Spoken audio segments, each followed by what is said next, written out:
Okay, everyone, we are going to start. We're only 15 minutes late. Hello, everybody.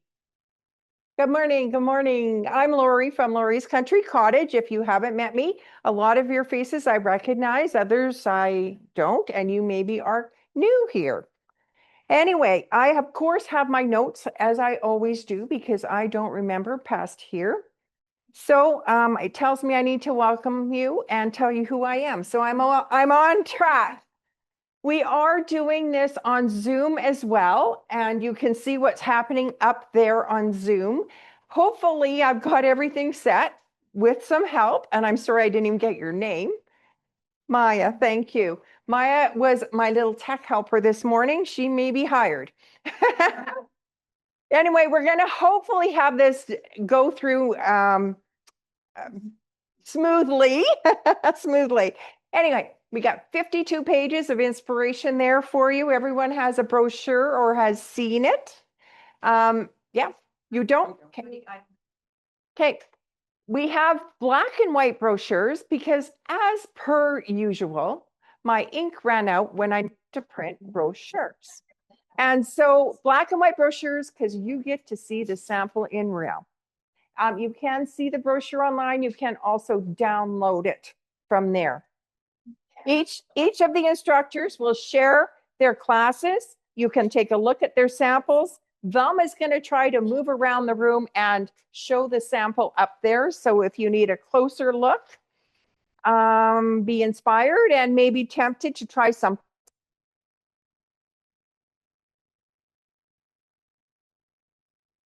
Can you hear me? Yes? Okay, maybe we're good.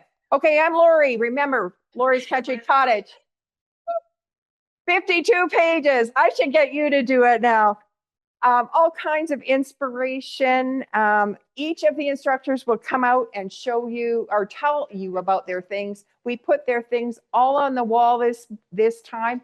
Some of the girls have a couple of things, maybe a ruler or something to show you, or an additional sample. But the samples are all on the wall. We thought it would work.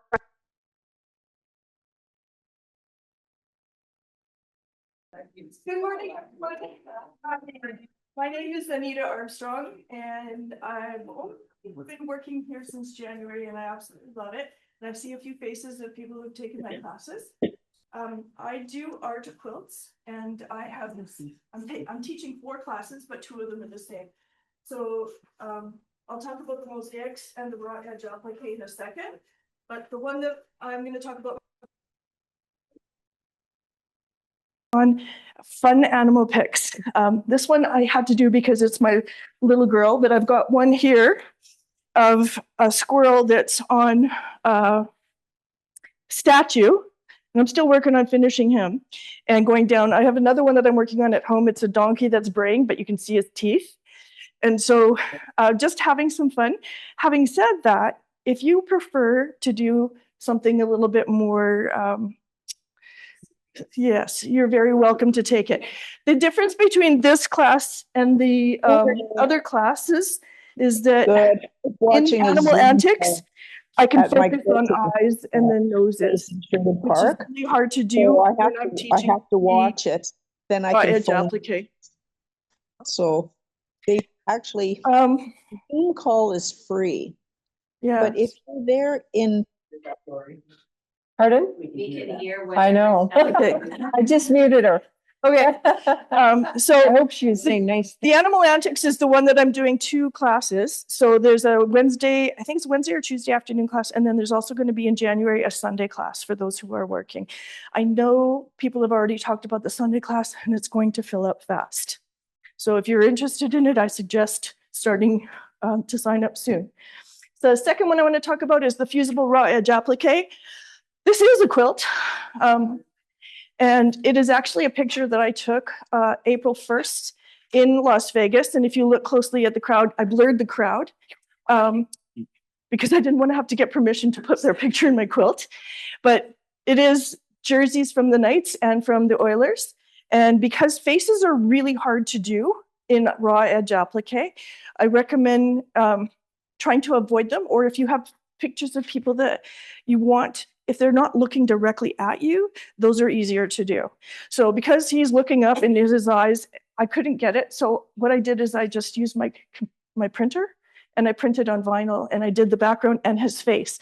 The rest of it is all done using a fusible applique technique. And it's not copyright because it's my own picture. And so if you take the raw edge applique class or the mosaic class, and actually the animal antics class, I will help you draw those pictures out. I will, yeah, because I know that's sometimes the block that people have is, I can't do that, I don't want to do that, I don't know how to do that. But it's basically, I converted into a line drawing through some software programs, and then I put it the right size for you. With the mosaics, I draw it out, and then you have a process to go through after that. Mosaic quilt, I'm sure you probably saw the one that's downstairs, the big one.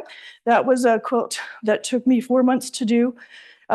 It's all half-inch squares. I worked about 8 hours a day for 4 months, give or take a little bit. And it actually made it into the Houston Quilt Show last year. And it's valued at $9,300. So yeah, so it's a different technique. It's all half-inch squares. All of the squares are put on with a pair of tweezers. It is like, I know, I get this moan, but it is like doing a puzzle. And I have a lot of people who have taken the classes already, and there's people that are on their second ones now because they say it's like you can sit down, you can watch TV, and you can play into a puzzle, except for Pat. She's nodding her head no. So yeah, those are the 3 classes that I'm teaching. I wanted to just show you 2 more things. So in raw edge applique, you can do more than just a little 11 by 14. This is another one that I've done. And this was, instead of just drawing it or using my computer, I actually gridded this one. So that's all hand drawn.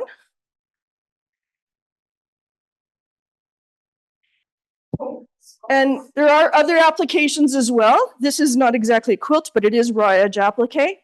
And there's the back of my jean jacket. And the benefit of doing art quilts is you can bling it up by putting design stuff or hand stitching or beading on it, whatever you want to do.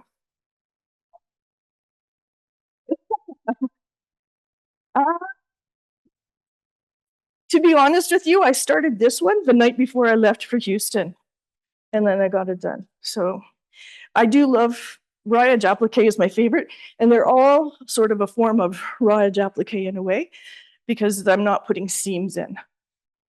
Any questions? Yes. For animal antics, is that all on a domestic machine or do you need an embroidery machine? It's all on domestic. It's like a collage. It's layers and layers and layers of fabrics and the colors.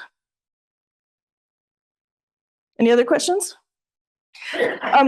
Just one last thing is you don't have to be an expert or an artist to do this. I had my grade 7 students when I was teaching. I had 65 grade 7 students doing it, and what they came up with was amazing. And one of them is the one who inspired me to do this because he did Connor McDavid one. Unfortunately, when I took this picture, Connor McDavid had been hurt, so he wasn't there. Okay, that's it. Thank you for me. Oh, yes? So you would send your pictures to me ahead of time. So as soon as I have the registrations, I contact you, ask you to send what pictures you're interested in, and I'll let you know whether they'll work or not. And then when we decide on one together, then I will draw it out for you and have it ready for you. All right. That's me. Next.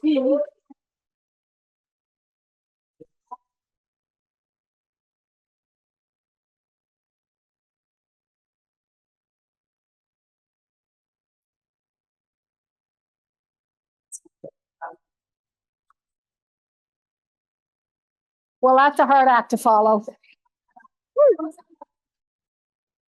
Hi, my name is Barb, and it's great to see so many old friends, new friends, and maybe about to become friends. The first one I'm going to talk about, I have 5 things to talk about today. The first one is the Christmas chair cover and the table runner. And this is the chair cover in 3D. And of course, it fits my dining room chairs perfectly. It may not fit yours, but I can show you how to adjust the measurements so you make yours that fit your chairs. There's a lot of little pieces to it. There's the cuff, these things made from templates, the buttons, and a fabric pom-pom. And of course, you're going to have to quilt your fabric before you start. And so I'll give you some ideas of how to make that part easy, and cutting it out and sealing the edges. And you're going to have the fanciest table in town. I'm starting this early, September 25th. I know some people have 14 or 16 chairs at their table. I only had to make 8. So, and I know how long that took. And so I wanted to give you time to get finished for Christmas. So we're starting early on that one. The table runner is, I thought it was on the door. Where did it go? They pull it down so Oh, okay. The table runner is, again, it's from the same book, Table Please. It's a Nancy Halverson book. It's done with templates as well. Really super simple and easy, but it's really effective on a white or a black or whatever tablecloth, just a plain tablecloth. All kinds of things in this book, from Halloween, Thanksgiving, right through to winter, but they're all made, it's called Table Please, and they're all table toppers and table runners and that kind of thing, or chair covers. Look at can you see the ghosts on the back cover for chair covers? So, any questions about the chair covers, table runner? All good? The next one I want to talk about is called Diamond 9 Patch. It's back in that corner, but it's going to be on the screen in just a second. This one takes a special ruler. When I tried to order the ruler, I can't remember if it was out of stock or unavailable, but for some reason I couldn't get it, but I still wanted to make it. So I figured out how to do it with just a regular 24-inch, 6.5 or 8.5 or whatever you have, your regular 24-inch ruler. And I got to the very end of it, and I was all the way along thinking, this pattern, there's a lot of corrections to be made in this pattern. This is not working out like it's supposed to. I mean, the quilt did, but the measurements didn't. So I get to the end and I notice a little drawing in the pattern, and I put my ruler up onto it. I used the wrong angle. So you can do it like mine if you like it, or you can do it the right way. I'll give you the option. I know how to do both. I figured that out. But you don't need to buy that expensive ruler. I don't think I looked and they're still not available the last time I looked. So we can do it with a regular ruler. The next one I have is, were there any questions about Diamond 9 Patch? Yeah. Do that in a size, or is it just one size? I think it was just one size, but you could just keep going. Like, yeah, no, I'm remembering, no, I don't have the pattern with me, but yes, no, there were different sizes up to a king, yes. Yeah, thank you for making me think. And the other thing about this one is the background fabric I purchased, everything else in it was from my scraps. All you need is, I can't remember the width, but just with the fabrics, with the fabric scraps, the full length. So if you have a ton of those, little pieces of this, that, and the other thing, gather them all up. No, I think it's too narrow. I don't think, maybe they were, yes. I think they were 2.5-inch strips. I should have brought the pattern. Do they look like 2.5-inch strips, Velma? Like you say in the thing. Yeah, I think they are. So you could use anything. Yes. Leftover jelly rolls, like if you have 3 or 4 from each jelly roll you've used. Yes, they were 2.5. Yes. Good. I'm glad I wrote that in. And the next one I'm going to talk about is intertwined. It's folded in the back corner there. It's hard to see, but it'll be up here on the screen. Be able to see it a little better. If you want to look at it in the brochure, it's on page 21. That's made with a strip tube ruler. And I know some of you here have used this ruler. I just wanted to bring it so that you know if you have it. there are a myriad of patterns you can use, you can make from this ruler, and they're super easy. Once you get the technique down with this, I always keep my information clipped to my ruler so I have it, but a great little ruler, and you can make, I don't know, 100 different quilts that all look different. Question?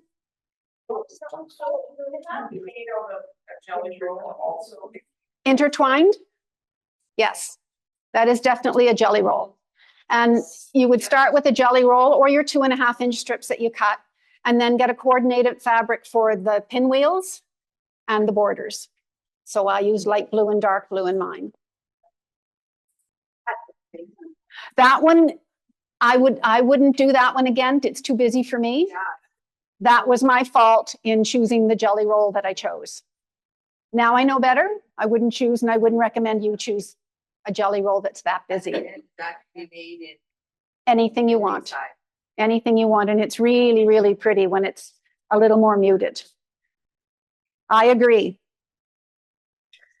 Any more questions on intertwined? The next class is called Perfect Endings. Many of you have already taken it.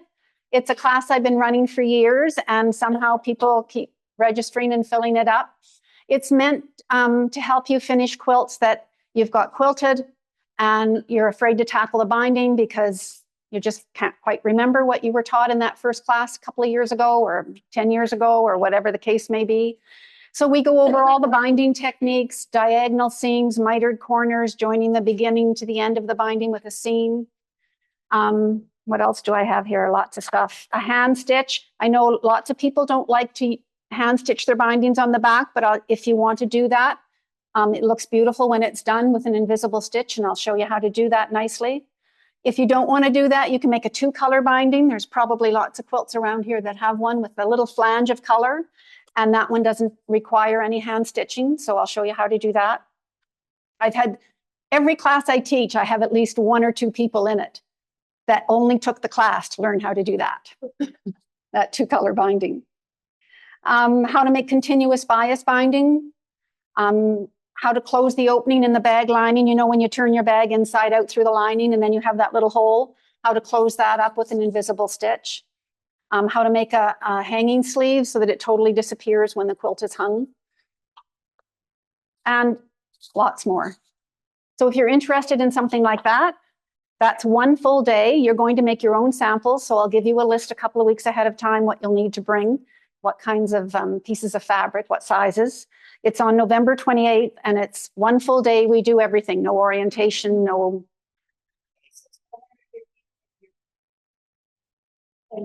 November 15th? Yeah.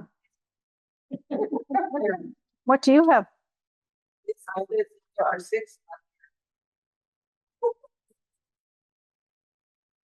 We'll figure it out. I can't look at my computer now. What does the brochure say? Perfect endings, P. Perfect endings.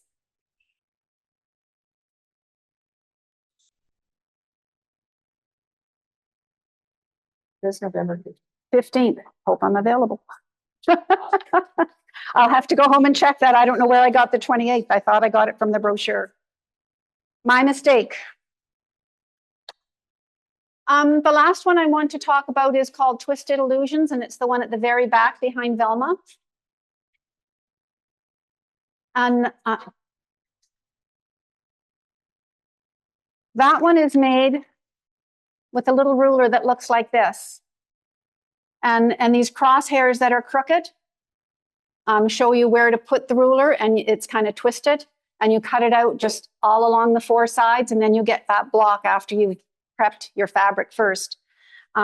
It's not hard to make, but you need to be really focused on being organized, keeping those squares in the right order. If you get out of order, your quilt isn't going to look like that. It's going to look like a mishmash. So you have to be very organized with it, but the technique is not difficult. I wanted to show you too a little table runner. That's done with the mini, the smaller one. And this ruler comes in several sizes, so you can, these are little extra ones from this. I made coasters out of them. The ruler comes in different sizes. So if you wanted to make a larger quilt than that, you would use the next ruler up. Larger again, the biggest ruler. If you wanted to make a tiny wall hanging, you could use this one. Not a tiny wall hanging, but a smaller wall hanging, smaller than that. So you do exactly the same number of squares. You cut them out exactly the same way. It's just the different sizes of the rulers. I only have 2. What's that? This one is the little, this one. It's called Little Twister. This one's the Mini Twister.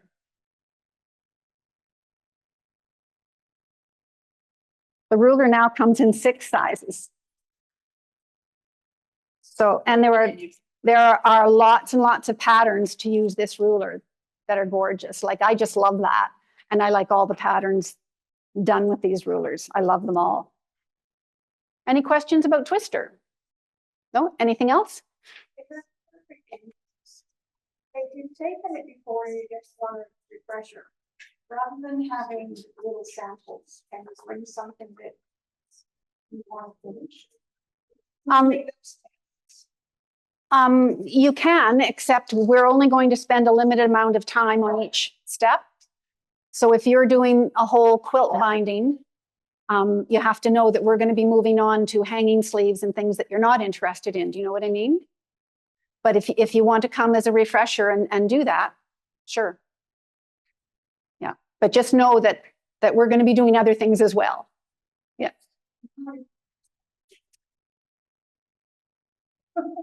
Okay. Okay. Come and get it done. Absolutely. Any other questions? Okay. I'm next after. Hi, everyone. I'm Deborah Jameson, and I am the instructor for 2 classes this fall. My first class is one called Embroider and Embellish, and that is the sample over there.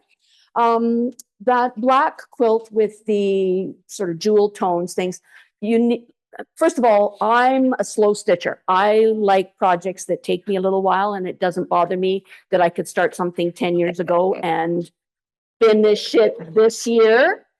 I started this quilt when I first retired from teaching in 2014. And so there's a lot of obviously handwork and hand embellishment in it.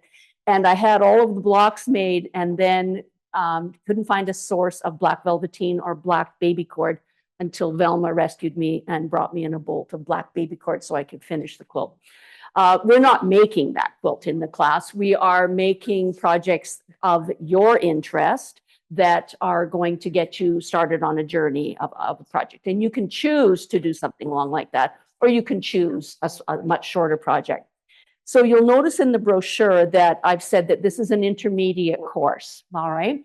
Last term, we did the beginner course in embroidery. We did 2 sessions, and we did it sort of in a sampler form. We tried various embellishing stitches and techniques and using beads, ribbons, etc., and did it more of a sampler form. This time we're focusing on actually getting a project done. So the first project that we will do, everybody will come with threads that they've accumulated, and they'll do the little needle minder. I just designed my own needle minder. Way back when I used to do English paper piecing classes, I made a little needle minder for everybody using that idea. And I see now that someone in the kits in our store has that exact idea. I should have marketed it. My fault. I didn't do it. But that's our little designs. And so I've made a few little changes to it, and it'll be a functional piece. So everybody that does the class will do that. And then for the second class, we'll get started on whether it be a small project like the little over the crossbody phone bag there. Has a little zipper in the back where you could put credit cards or a small amount of money and wallet kind of things, or a project of your choice. So we can get you started on doing the Victorian crazy patchwork or whatever. The point being, we want to start applying those skills that you have in embroidery and moving on with some various other embellishment techniques.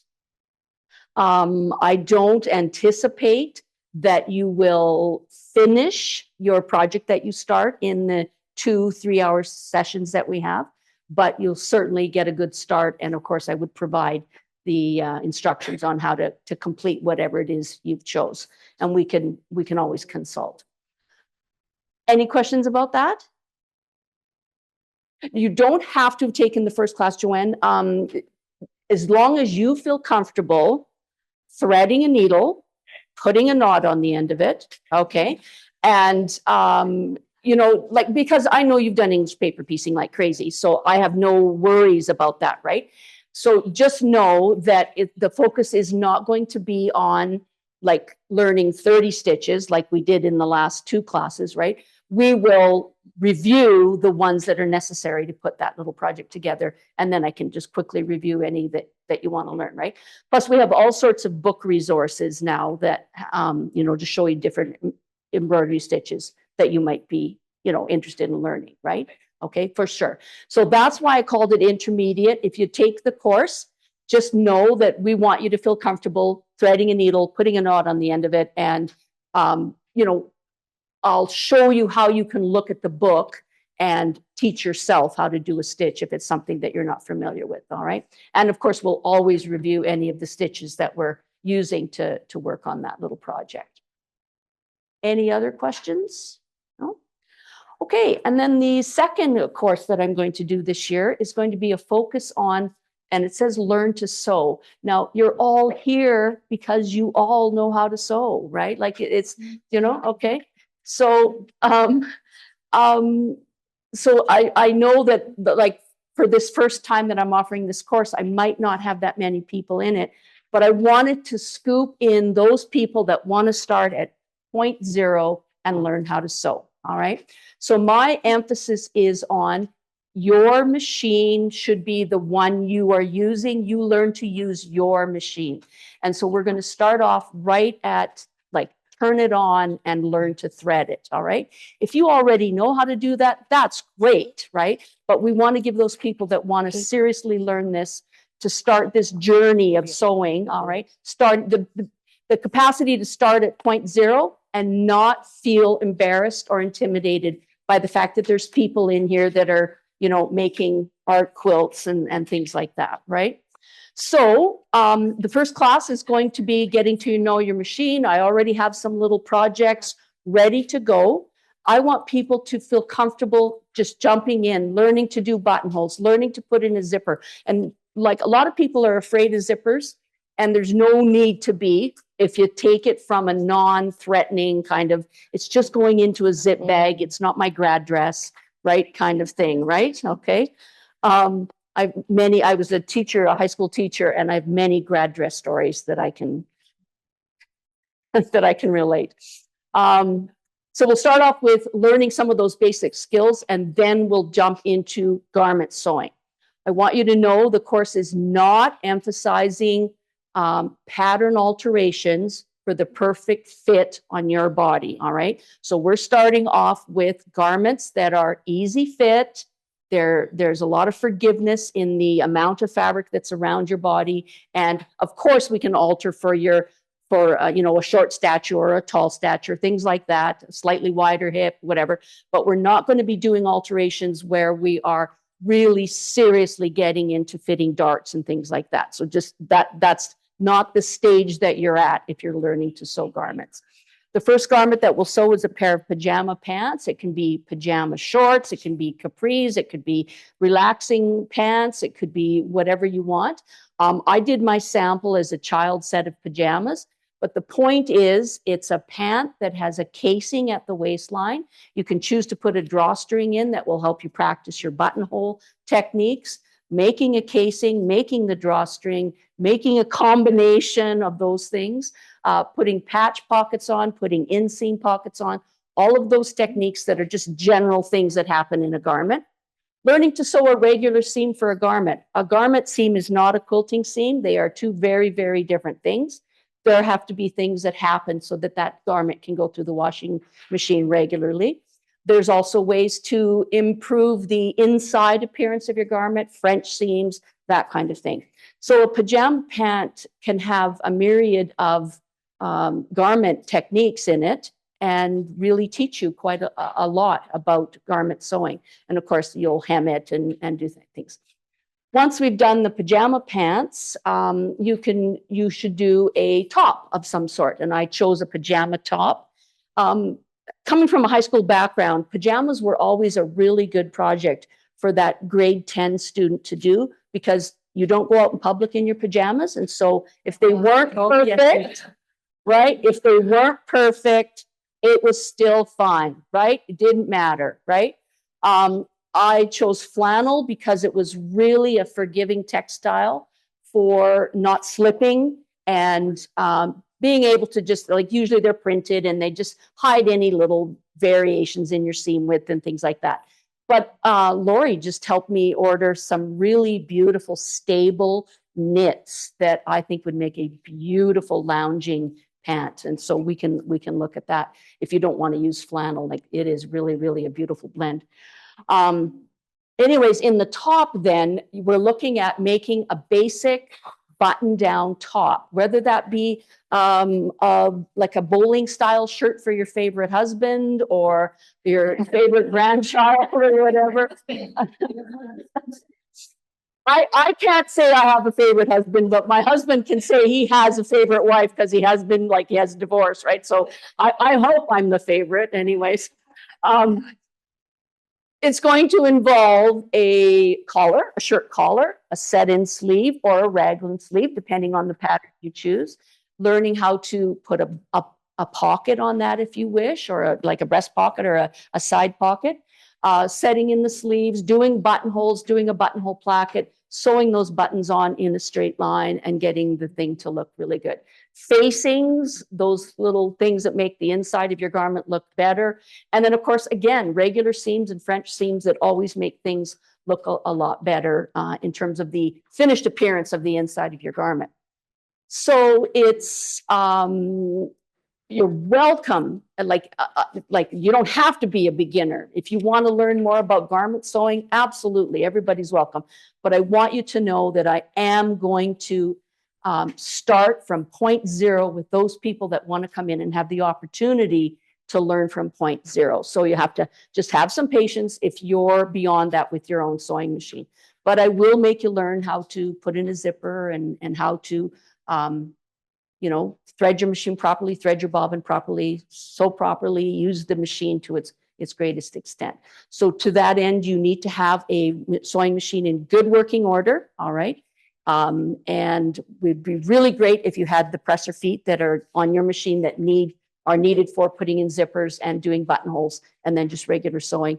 And then it also says if you have the instruction booklet, that is an asset. I've worked with a lot of different brands of sewing machine, but not every single brand. And so always having your instruction book is great because we can work it out together if you have a problem.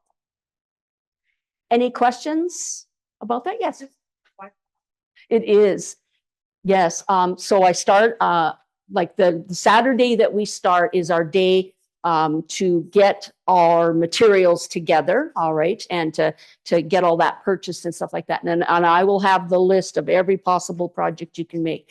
Note that for some people, making the pajama top and the pajamas is not going to take you the 4 classes that are going to be allowed. You're going to, like, in 4-hour classes, you could make a pair of pajama pants in 1 class. Like, that would be quite within the realm of some people's skill, right? So I've got all sorts of ideas for little projects that you can make that are just reinforcing those skills that you've already done, and that you build your skills and your confidence by making those little projects. So when you come that first day, in fact, I'll probably email the registrants before that. I'm going to give you a whole list of all of the possible projects and the materials you'll want to consider having on hand or purchasing that day so that you can be prepared to get started on them. The classes, the sessions are spaced fairly far apart, so that gives you time to go home and think about it, work on it, and you know, even make a little project on your own at home and see, and you know, come back and ask for help or whatever. All right. So yes, it goes right through the semester into January. Question? If, in my case, the last time I sewed anything wearable. It was like 40 years ago. And so quilting has been fairly straightforward for me, but this would be much more difficult. But I've learned it once. You're going to teach it again so that I will walk away being able to sew some of the patterns that I have ever used. I would think so. Yeah, I would think so. Because there's certain techniques that all garments require, right? Like they all require a seam that is usable, like to go in the wash machine, right? So they all require things like understitching or stitching a collar and setting it in correctly, right? And, you know, the dreaded sewing over pins. Yes, you will, like you do in garment sewing, right? Like that is something you do. You take it safe and you do all sorts of things to protect your eyes. But do you know what I mean? Like, so there are techniques that that just don't happen in a quilt project that must happen in a garment to make it feasible. Yep. So you would brush up on those skills for sure. Yep, for sure. Yes. You mentioned about patterns. There's a lot of different kind of patterns out there. So would you give a guideline? I would. Some collars have bands on them. And... Exactly, right? Okay. So the pattern I've got hung up over there is for a pair of pajamas where we can access that pattern through our distributor. And it's a pattern called Carolyn. It's just a pajama pattern.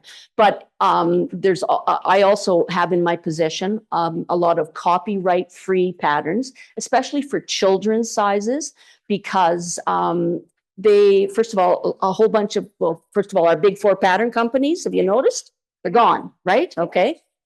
Okay, exactly. So they've recovered them. Some of the companies are online. So that means we're either ordering through an online source, right? Which is like chancy, all right, and or downloading a digital pattern from a company that's unknown, like, you know, unknown to you. No, I've done that a couple of times. One time it worked very, very well. I got a decent pattern.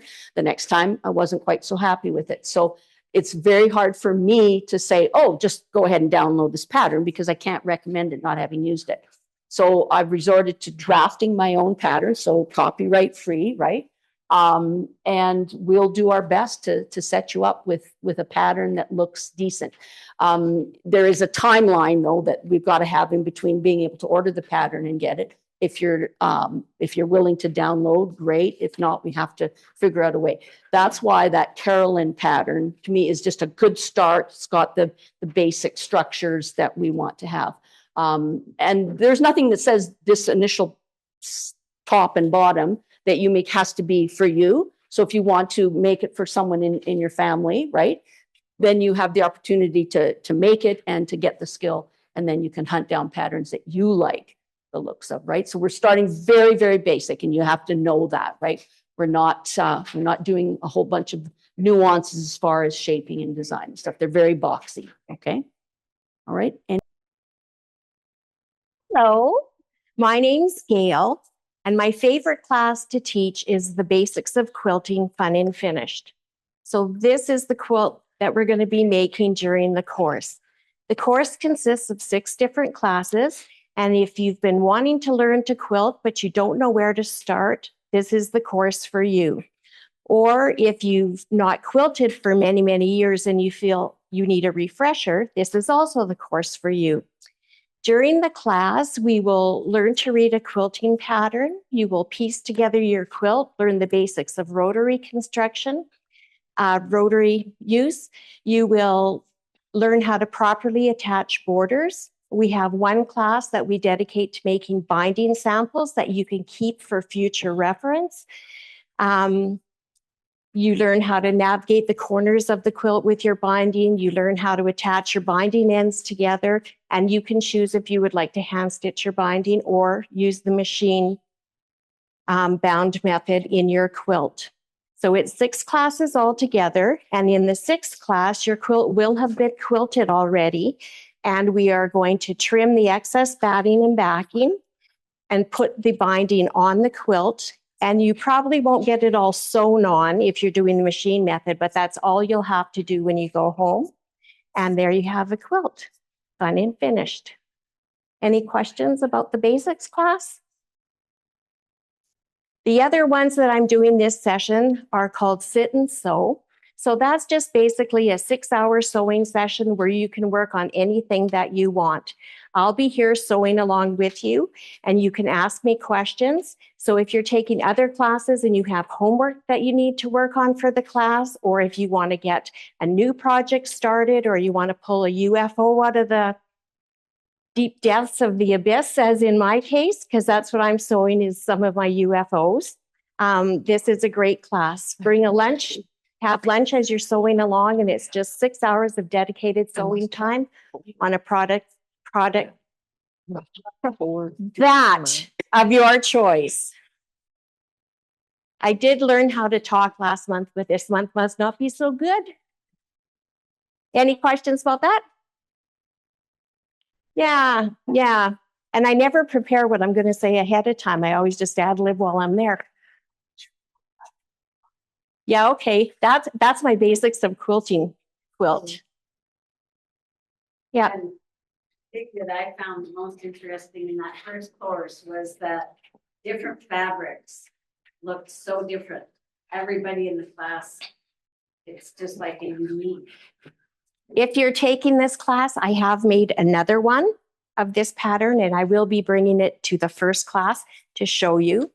And I have a habit of just giving you a bunch of tips, like whatever comes to my mind as we go through the entire course. So you never know what you're going to learn.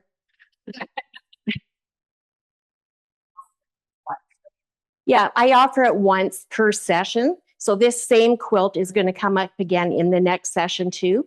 And then next year, I'll change it up. You say next session.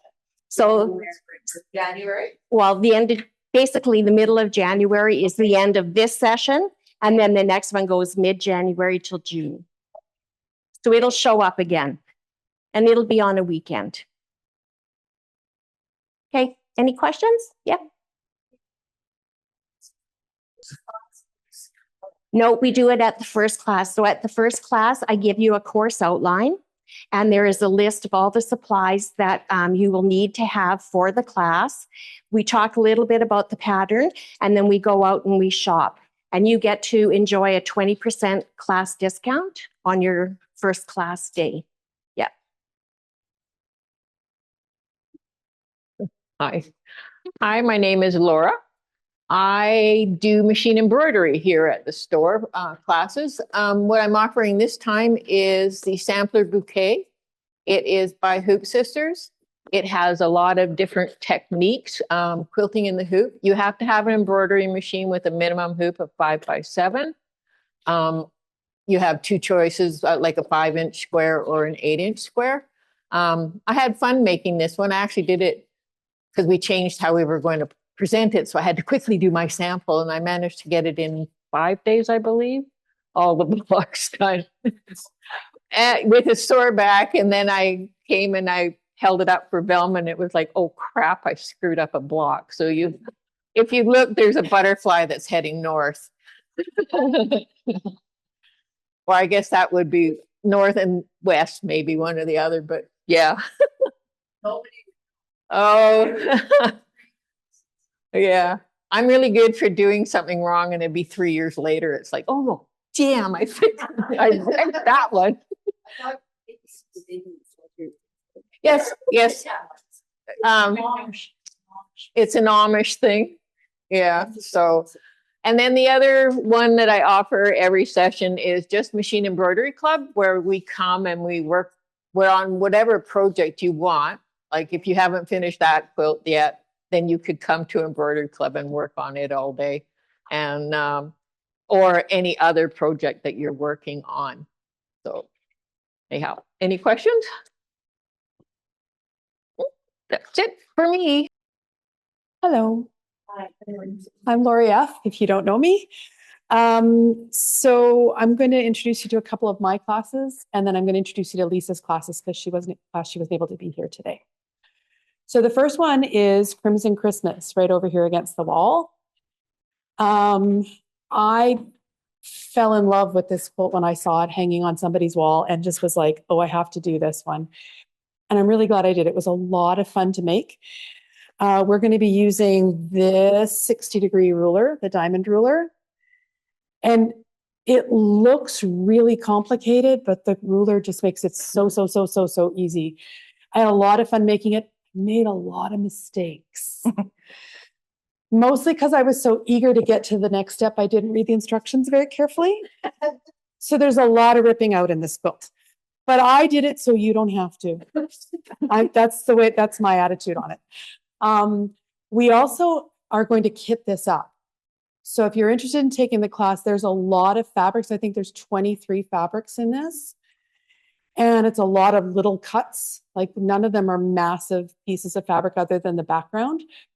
So if you are interested in taking the class, you might want to just purchase the quilt or the kit at the same time that you sign up for the class, and we'll have it ready for you.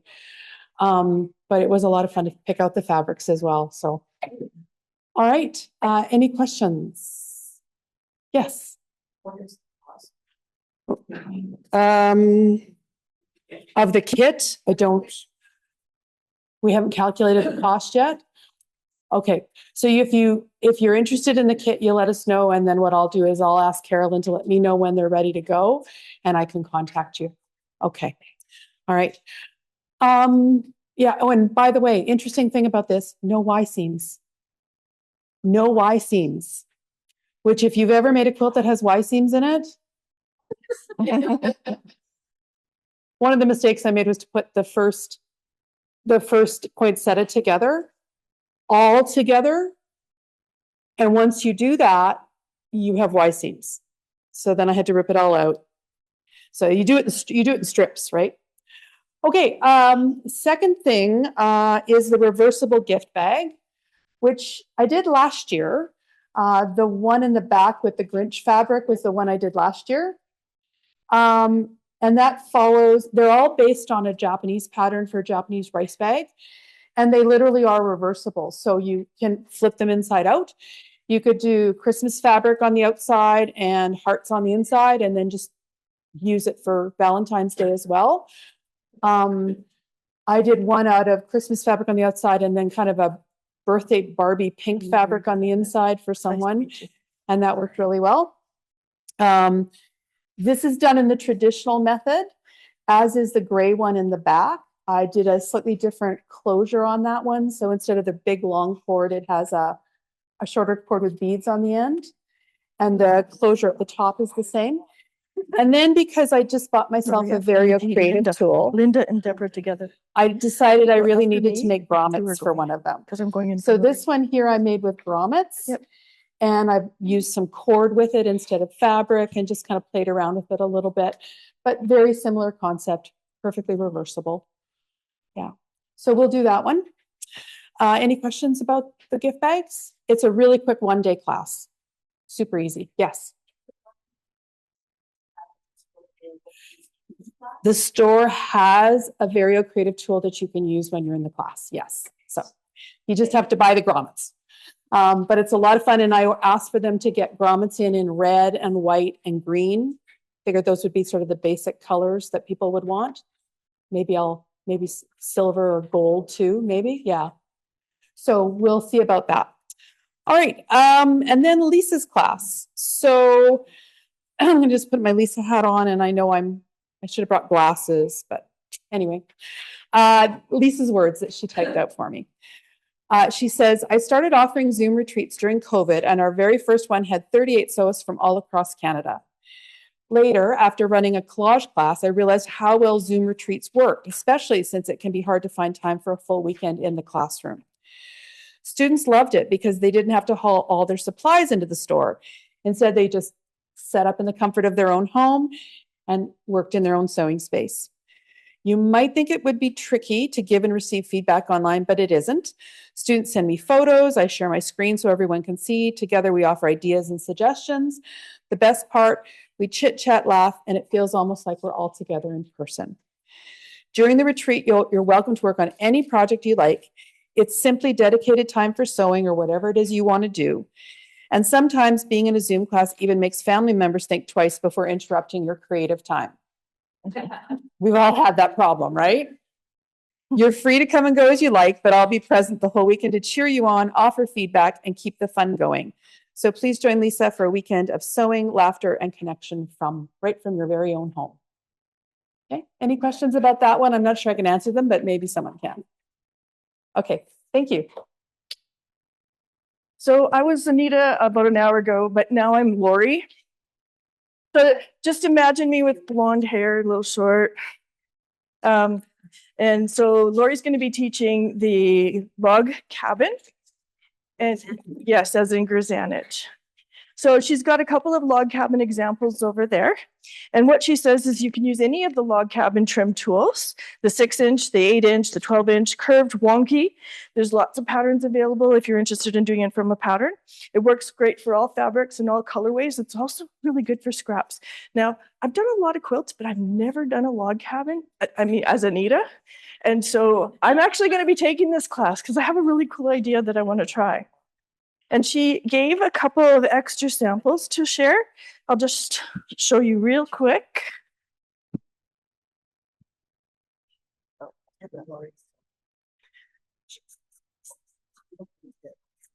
I'll fold them up afterwards. She said this one is well loved. I love the feel of a quilt that's well loved.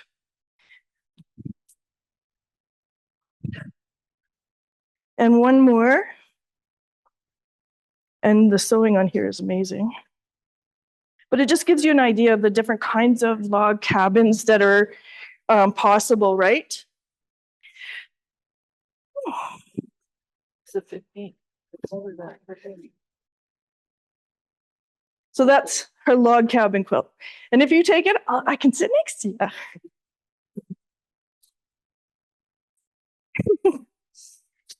All right. The second one that she's, oh, sorry, any questions about log cabin? Nope. Okay. Yeah. So there's a lot of different patterns with log cabin, and you can pick it out. And I'm sure she has some advice for you as well. And I think it's really basically a square, and then you just how you lay them out and how you put the colors, right? And then her other project that she's going to be teaching is the Santa at the back. It's called a posh Santa. It's a decorative wall hanging. You can see it over here. This uses a mini quick curve ruler, and it's a so kind of wonderful way of doing curves. It takes all the stress out of doing them. It's a quick and easy wall hanging that you can have ready to hang for Christmas this season. And a lot of people will say curves are really hard and sometimes they're afraid to approach them. And so she's got a fantastic way to teach this and show you how to do it. All right, any questions about that one? All right. I'm Linda. I'm really excited you guys are all here, but hope now it's getting hot in here. So I'm going to talk fast because I'm hot and bothered.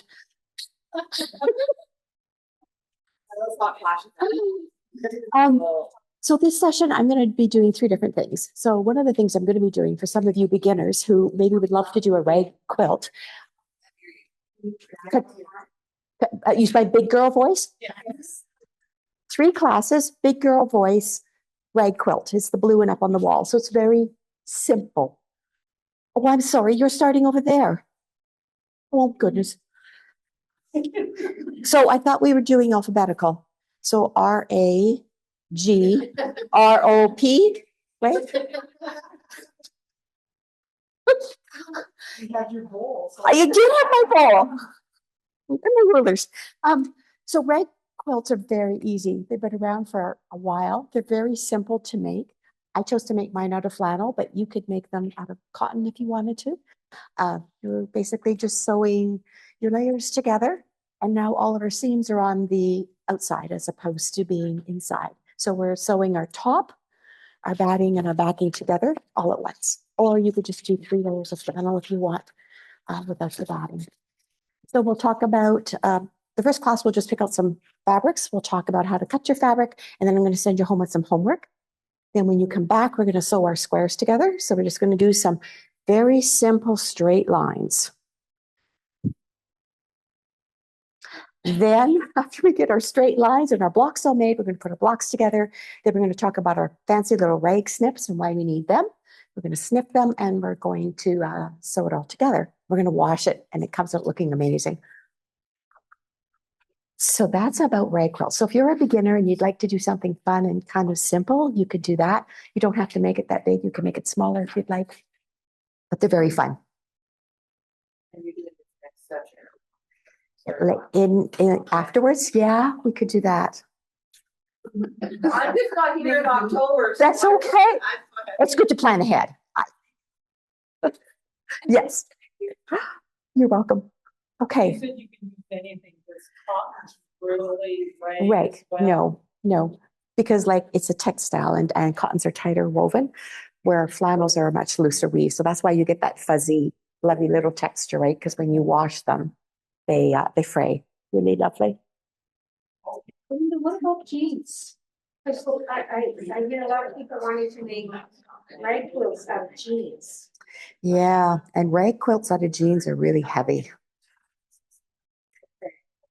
So, I mean, you could certainly, that's what you would love to do, and you've got all these jeans. Oh, your neighbor wants to do it.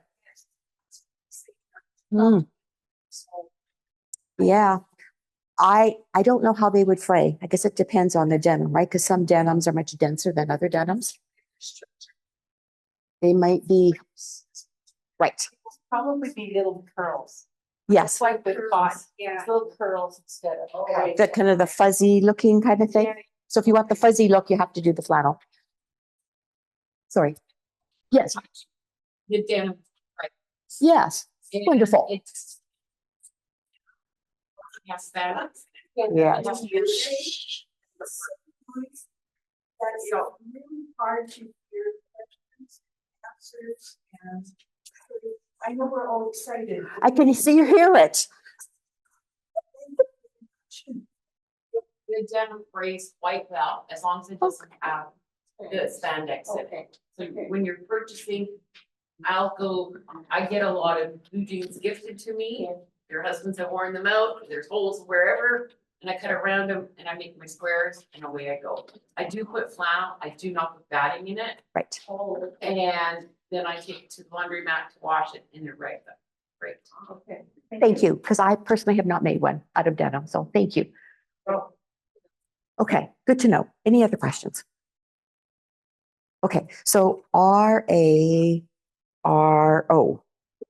No, oh, but I missed machine quilting. That's an M. Oh, I still don't know my alphabet. I'm so sorry, Velma. Machine, over there, machine quilting, M. Poor girl. Is she confused? I'm trying really hard. So one of the things I love to do is I love to do machine quilting. So I'm one of those girls who has never had a quilt long-armed. I quilt everything that I've ever made. So it can be a table topper, it can be placemats, it can be a table runner, it can be a king-size quilt. I have quilted it all. So there's 3 ways that I do it. I use a walking foot, I use free motion quilting, and I use rulers. So I've divided the class up into 3, and I don't know if some of you have already taken 1 or 2 of them. I've done ruler work here before, and we've never done the walking foot class here before. So if you have a walking foot for your sewing machine, it's an amazing way to start quilting because the machine really does a lot of the work for you. The reason you have a walking foot is because the top of the foot pulls the fabric as well as your feed dogs. So in our first class, we'll talk about our backing. How do we get that all flat and doesn't go anywhere? No wrinkles. We put down our batting. We put down our top. We pin baste it. And then we'll talk about using our walking foot to quilt it. So generally when I do a quilt, I use multiple ways of quilting my quilt. I don't do one thing everywhere. It's much too boring. I don't use one ruler. I use multiple rulers because again, I get bored. I don't like doing the same thing all over the whole quilt. So in the little wall hanging, the very center part is actually done on my embroidery machine. Then there's some meandering, which is free motion. Then there's a bunch of rulers. And then a bunch of the lines are all done with my walking foot. Or you could also do a ruler. And the 2-color binding that Barb was talking about is what I did on the little table runner. And again, I sewed it on with my walking foot. So if you don't have a walking foot and you're thinking maybe you'd like to start doing some machine quilting on your own domestic machine, it may be one of the things you'd like to consider, but you'll need to purchase that before the class. Then when you come, we'll talk about how do we do this? Like what can we do? What kind of designs can we create? Are you scared to death? Oh my goodness. Please don't be scared. It's really not that bad. We'll get some markers. Yeah, we'll do some markers. We'll do some markers and we'll get you started. The ruler work part are these creative grids kinds of rulers. Okay, so there's a whole bunch of them. Okay. On the back, though, of each of these rulers is what you can do with the ruler and what kind of designs you can create with the ruler. But you need to have, again, a special foot for your sewing machine. So you need a ruler foot. So what the ruler foot does is it traces around my ruler. So you are creating designs, and we're going to mark your fabric. Yes, but so there's a whole bunch of things that you could do with these rulers. I would suggest you, and I will give you some suggestions about what rulers are easier to use than others when you're first starting. Yes. No, but if you haven't done free motion, you might find ruler work challenging because in free motion, you're moving the fabric, right? The sewing machine's not doing it. With the walking foot, the machine is doing all the work. You're just kind of guiding it.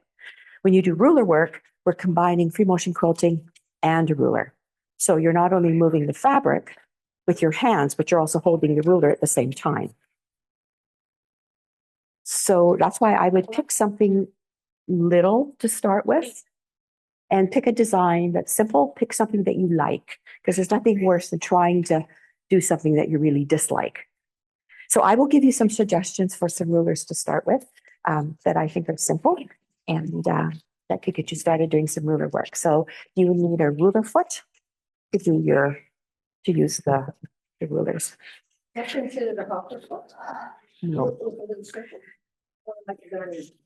It looks like a darning foot, except it has walls on it. There's one out in the package out there. I'll grab it and I'll show it to you. But it has like bigger walls on it. So basically the foot follows the template. And then you move the template and you follow with your little foot. And you move the template and you follow with your little foot until you go around and around and around.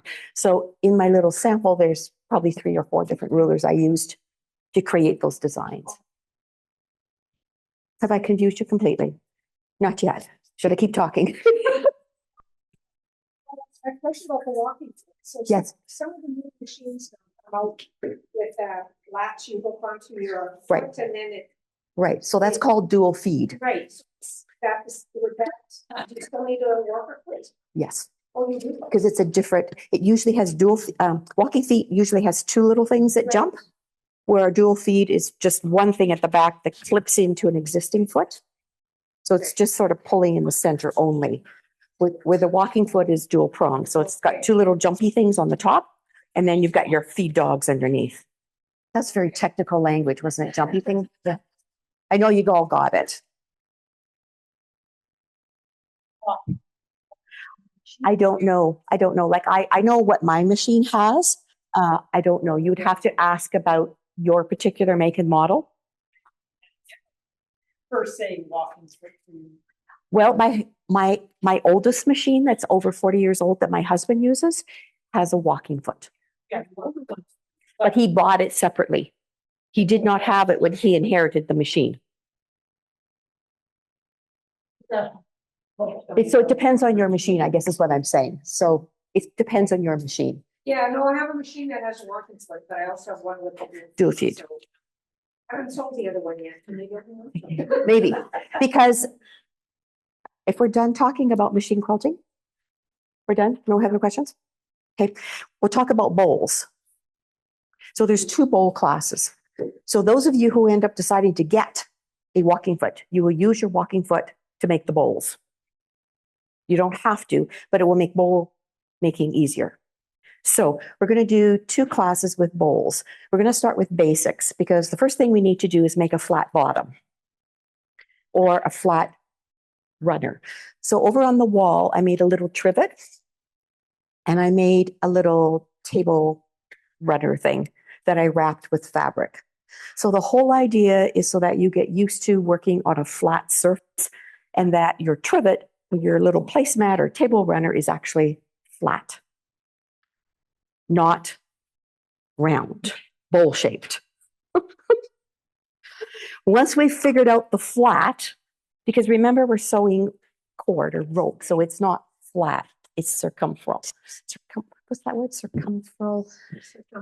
That's the word. Yes, it's round, right? So you're sewing round surfaces together. So again, that's why having the walking foot again helps to pull that rope or cord through. We have some very exciting new rope that we've brought in. So the rope that's up on the wall is the old stuff that we used to carry, which I still have at home. So I made some of that. It's much more of a looser weave. The rope bowl, we have some colored rope now that we brought in. So we have some very fun colors. Ooh, so excited. So my little rope bowl, the very base of my bowl is made out of the plain rope. The fabric that's inside my bowl is quilted. So I quilted a square 10 inches by 10 inches with some thermolam. So after I have my bowl base made, I cut out my fabric that I've quilted, and then I attach it to the bottom. I sew around and around and around and around. Then I took it out of my machine again and I laid it down and I traced it and I cut out my cork that I put on the bottom. Now, originally I wasn't going to put cork on the bottom, but after I got my bowl this far, I realized why the cork on the bottom is really nice, because it just gives it that added stability. Plus it's nice and sort of smooth, right, when you're passing your bread bowl around. Then we start going vertical. So if you have two sewing machines at home, an old one and a new one, the older one probably would be better to do the bowl class, because the distance from your needle to the edge of your machine is what we use to create our vertical bowl. So we have to be able to tilt our base up, and then we start going this way. So the greater the distance, the harder it is to create the angle, the vertical sides. I made this one on my new machine, but if I was to make it on my older machine, it would be much more vertical. So we go around and around and around and around, and we zigzag our rope together. So then we can make handles on our bowls. Then we can do more things. Where's Deborah? Is Deborah out there? She's coming? Oh, she's running. Oh. Deborah is going to do some embellishments, and she's going to show you some other things that we can do to embellish our bowls. She has a whole bunch of ideas. But we do have an amazing book as well. So the book is just full of ideas, and I flip all the pages and I want to do this one. Oh, I want to do this one too. No, I do this. We were talking about embellishments. So what I was doing with embellishing, like these, building these little button things, but then I do a lot of work with fabric scraps and a technique called twining. And what you're doing is essentially making your own rope, and it's kind of like a little candy cane stripe or a barber pole stripe. And like you could add that to the top of your bowl. You could make embellishments with buttons. I've sent little tiny pieces of twine things through the buttons. There's a matter of inserting like twine. It's mostly twine pieces that I've worked, inserting it in along as decorative. All using scraps of the folds that we cut off our fat quarters at the store. And so it's a matter of not throwing that away, right? But so I'm really into textile dyeing as well, but it's not something that we can do in the store because we need a source of water, right? But it's something that I could show you how it's done and show you an example of what was done to create it. And it can be done on a really small scale in a little plastic bag, that kind of thing, right? So off the top of my head, so that kind of embellishment, I could make a button and twined piece. I could twine, I could dye, I could pre-dye the rope in little sections before I do it, make all sorts of little tassels. I can see, like one of the projects in the book is a shopping bag, so it's made in sort of a V shape. And I can see the piece that comes over and closes it for you as a great big embellishment on there, right? Like the twined pieces, so, yeah. I went to grab the book so I could show it to you, but unfortunately we don't have any left. They're all sold out. But there's some amazing ideas in there to get you inspired. The other thing that's in the book as well is wrapping. And I didn't bring my other bowl, but I do have another bowl made that I use batik fabric. So I just use the plain white cording and I wrapped it with batik, but you could certainly wrap it with other kinds of fabric as well.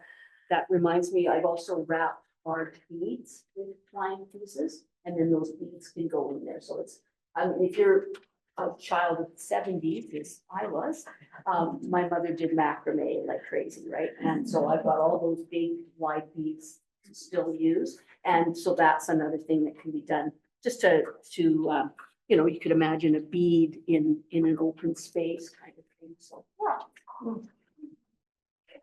It was very fun to do. And some of the rope colors are just amazing. They're so fun. Questions?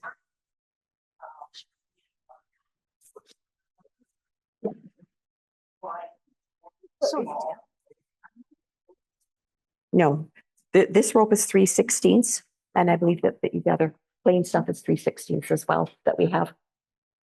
So no, we're just going to do the denser rope is easier to work with. It's not as stretchy, which is one of the problems with the previous cording that we had. Like even some of the Kimberbell stuff is quite stretchy and kind of loose. If you feel it and feel this, you'll feel the density, you'll feel the difference. I find this easier to work with. And that's why it's easier to create handles and do all kinds of things with it. Some of us have some of the old stuff at home. So yes. Well, you could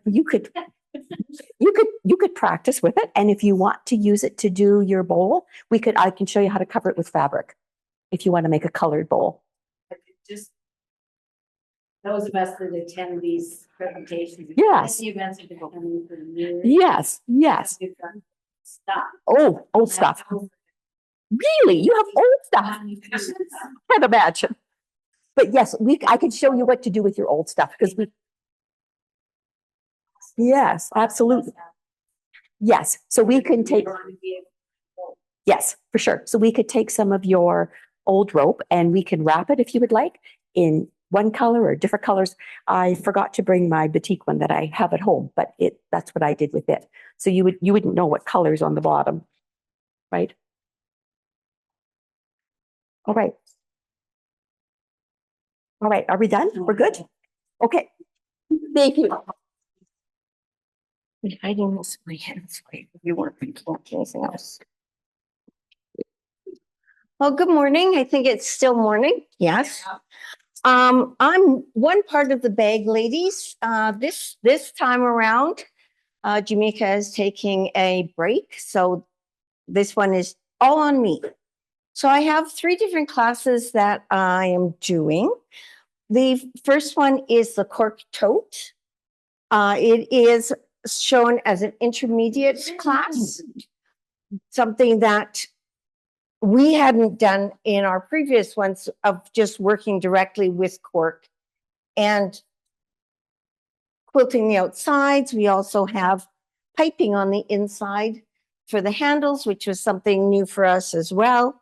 So this is the first class that will be offered. The cork tote is full of pockets, and it is a really fun project to do. If any of you are wanting to try it and don't feel that necessarily you're intermediate, but a very confident beginner, please consider it.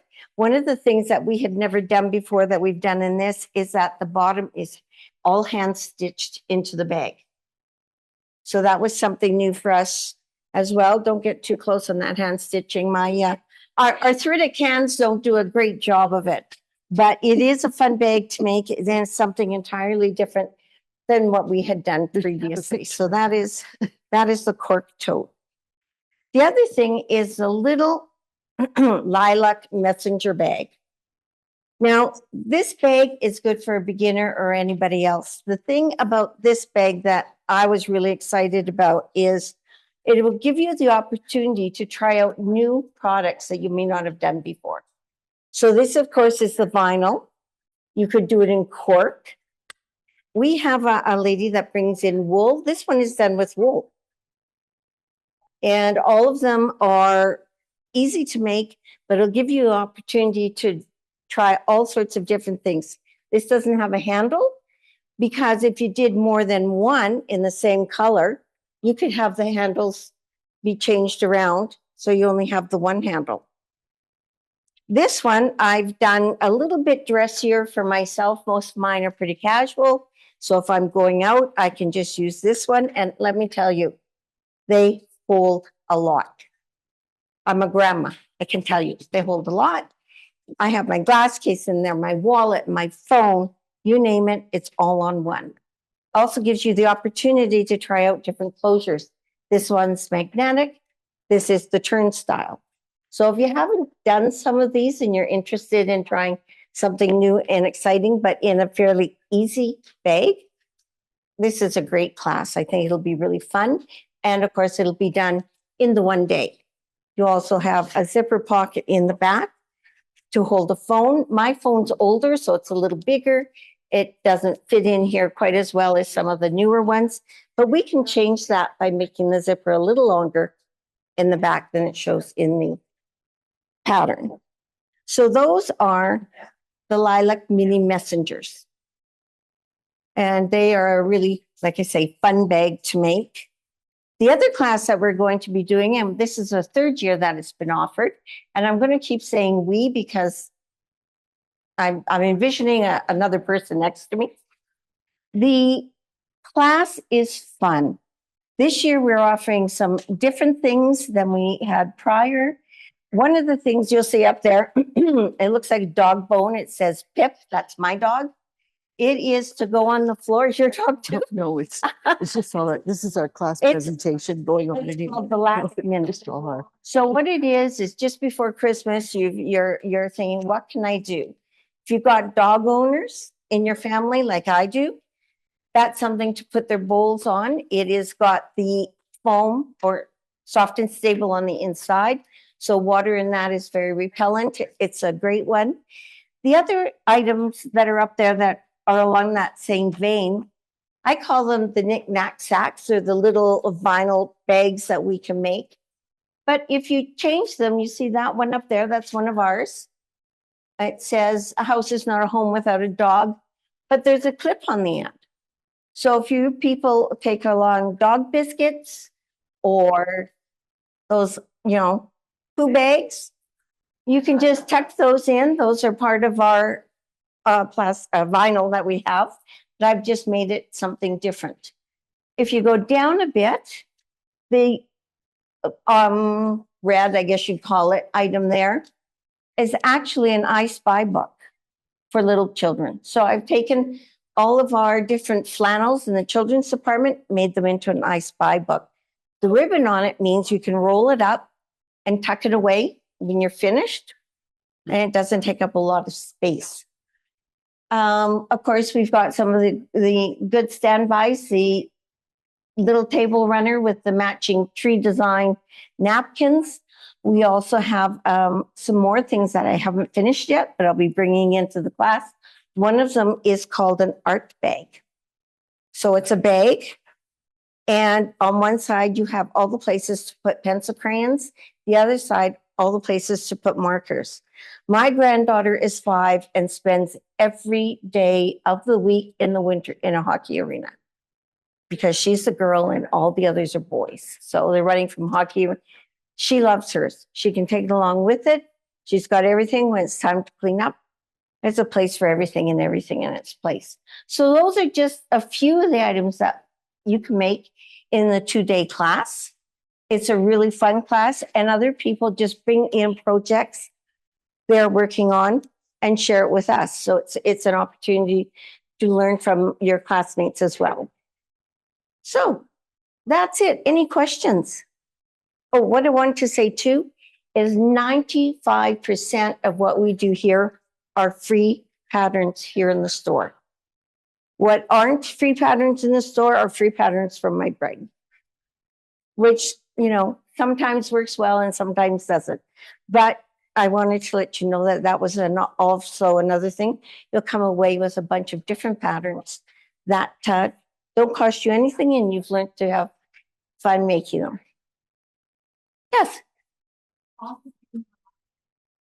Yes. Inside of it?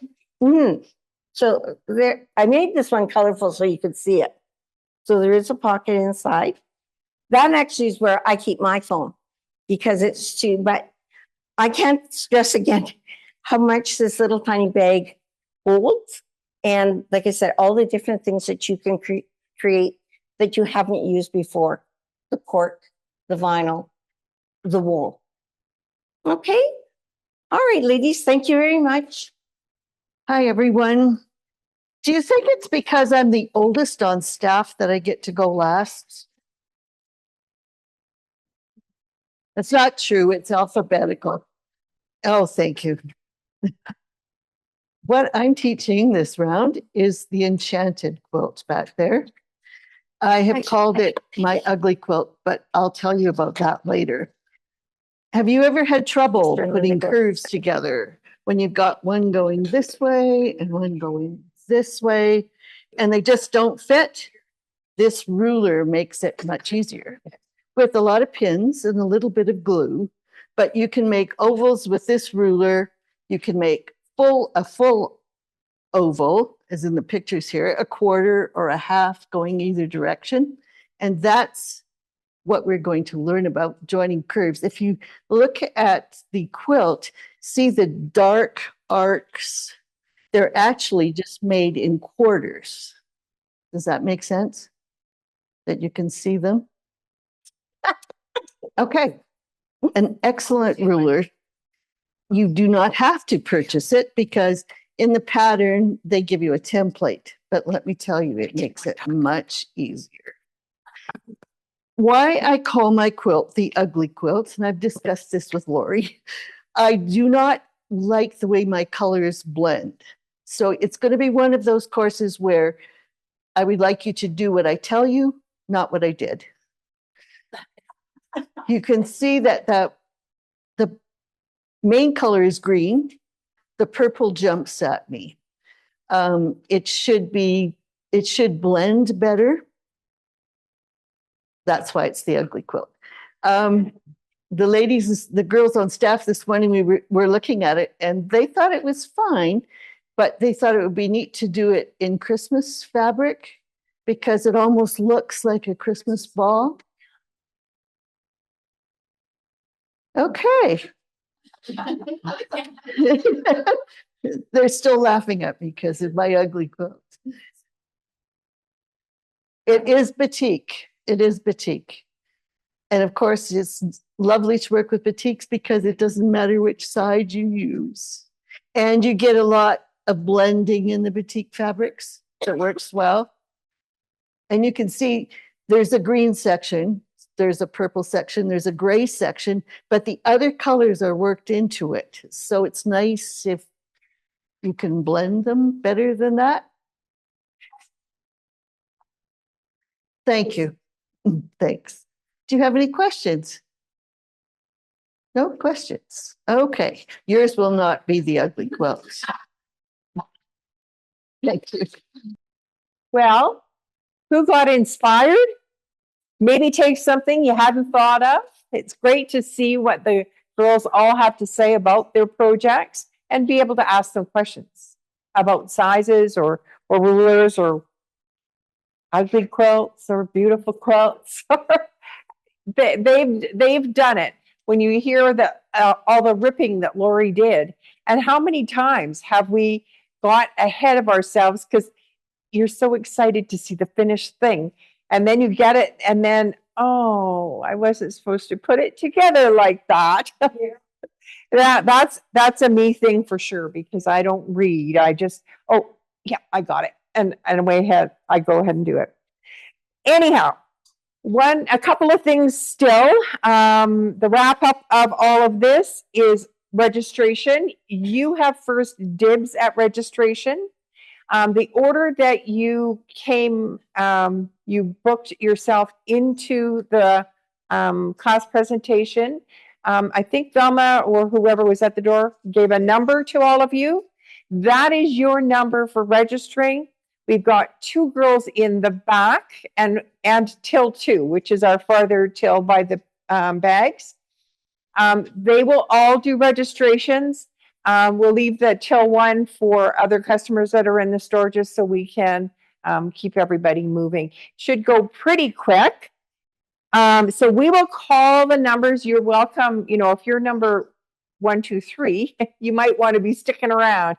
But if you are a little bit later, you can poke around in the store and we will call the numbers and tell you where to, where there's a spot available. Yeah. Before I forget the question. On the pass, Mhm. class pass, Mhm. there's usually some things that are not included that you can take. Is that the stuff on the back of the sheet? I think, yes.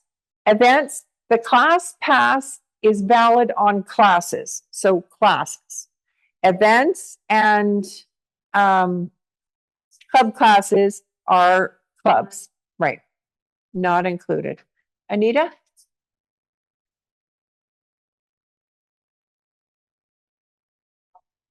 You know what? Yes. Usually that's what I think that's what I said in there, is it? Yep. Okay. If the class is more than $108, you pay that difference. The classes are only up to 180. Yeah. Right. For the covered with the card. And if the class is 210, like Anita's? then you pay that. Yeah, that's what it is. There is, it is explained in here. I should have said that. I forgot. Yeah, thank you. Thank you for bringing that up. Does everybody understand that? Did somebody say no? So with the class pass, you purchase a class pass, it's $225. You can take all the classes that you want.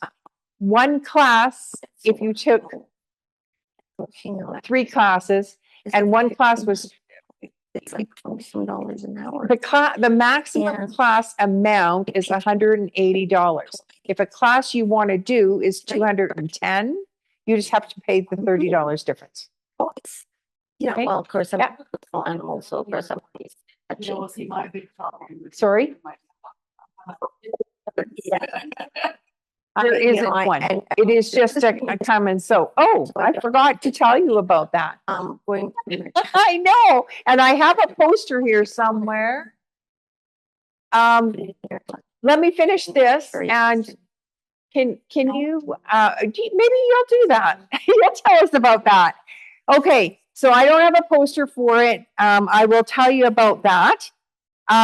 Classes, I just want to finish about the registration so I don't forget to tell you something. Because I got my notes here. We'll call the number, so be ready. If it is that a class that you want is full and you have to think about what else you want to do, we can put you on hold in the system, take the next person. The classes you've registered for already are held for you. Okay, and then you can read the brochure, decide, yeah, well, I want to do this one instead. Okay. If you can't wait to go through the line, you can put whatever you want to register for, tick them off here. Put your information on the back for your credit card. Unfortunately, you will not go in line. If you're number 27, you won't go as 27. You'll go at the end. As soon as everyone else is registered, then we'll put the page in. And we just thought that was fair because they're waiting. Everyone else here is waiting. And if things happen, you have to run. So that's the case. Then you can give your paper directly to Corrine, and she's working in the store today. She'll be sure it's rung in as soon as the other ones are finished before we put it out to everybody else. Okay? Well, you know. Be sure and read the class policy so you know what to expect and what we will expect. Class standards is another thing. And, you know, we have some people that come in and they'll say, oh yeah, I made lots of quilts.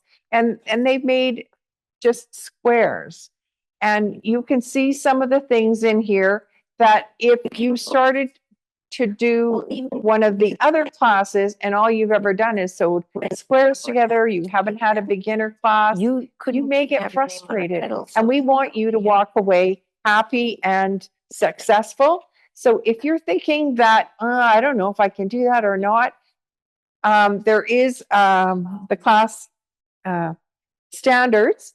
You can read that. But if you have a question, any of us can help. Okay, so, you know, tell us what you've done, what you know. Do you think I'm going to be frustrated in this class? And we'll tell you yes or no, so that you have a good, a happy ending. Speaking of perfect endings, Barb's class is November the 15th. The newsletter is correct. Okay, Barb had, maybe there was a switch around. Anyway, whatever happened. Okay, now, we had sew days before, and sew days was the Thursdays and Tuesdays, whichever ones it was, and it was regular. And what happened is when we're scheduling our classes, we're having a hard time because most classes aren't one time, they are multiple times. And so somebody would be running their class on Thursday. Oh, now there's a sew days there, and then she's got to bump it. And so just to keep the classes in a cohesive kind of a time, we have got rid of the sew days, but we have a social day now, and they are just random days. And there is a poster back there. Velma had the sign on, but I think maybe the camera quit. Oh, look at that. September 25th is a Thursday, the first one. November 6th, December 2nd. Oh, I'm out of order. October 3rd, November 20, and December 10. So you can see it's just kind of random days, but we will put that on the website if it is not, so that you can pre-book. And the price is $20. And it says that it's cheaper than therapy and more fun. And then you just come out and you sew. Like somebody had asked about who's the facilitator. There is no facilitator. You're just here to have fun, get your quilting done. Sometimes you just need somebody to say to you, hey, you're doing that right. Or, oh, you know what if you did? And so that's what the idea of this is. It's uninterrupted sewing so that you've got time to get your things done. Doesn't matter how hard you book it at home sometimes. Things happen and you don't get your sewing done. Anyway, I think that is everything. Does anybody have questions about registration or how any of that works? Yes. What's the story with Block of the Month? Block of the Months are mostly on the website.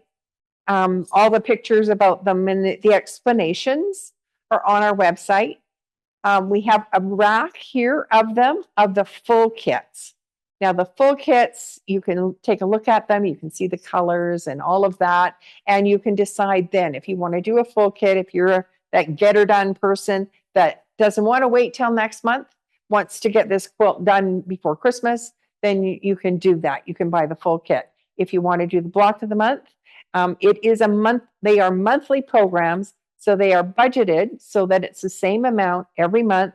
And you've got a budgeted kind of amount of work to do so that you don't get a queen size quilt and you think, holy, where do I even start with this? If you're that kind of person that doesn't want to have that, then you would do a Block of the Month. First month, you get a batch of fabric, you get part of the pattern, you get it done. The next month, the same thing. And the programs run anywhere 6 months and up. Just depends on the size of the quilt and how the pattern was written, et cetera, et cetera. It's your pattern, you come in anytime you want, or is there Oh, something? good question. No one demonstrates. I think one of ours right now has online that you can watch the pattern designer demonstrate, but generally you're on your own. You pick your quilt kit up if you're doing the block of the month, the last Saturday of each month. Okay? Any more questions? Ingrid?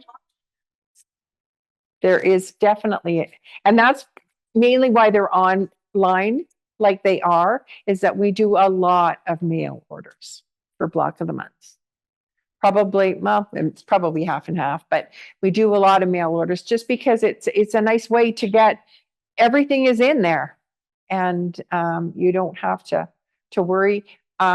Most of our block of the months will tell you which rulers are required, or which tools are required, or which are just recommended. And so, all of those little hints help make it easier to get a big quilt done. Okay? Pardon? What's the cost mailing? Ooh, you know what? I got to look. And if you're in Canada, it's way better than if you're in the US. Unfortunately, right now it's kind of difficult at the border, but there is a flat rate for the mailing. So, but you're here all the time.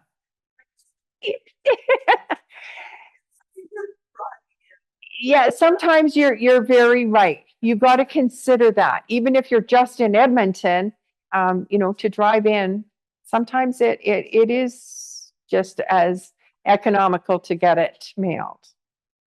So, okay, so we have 2 computers and 2 people in the quilting room until number 2 that will take registrations. If you want to register for everything, remember you got first dibs. So maybe 1, 2, and 3.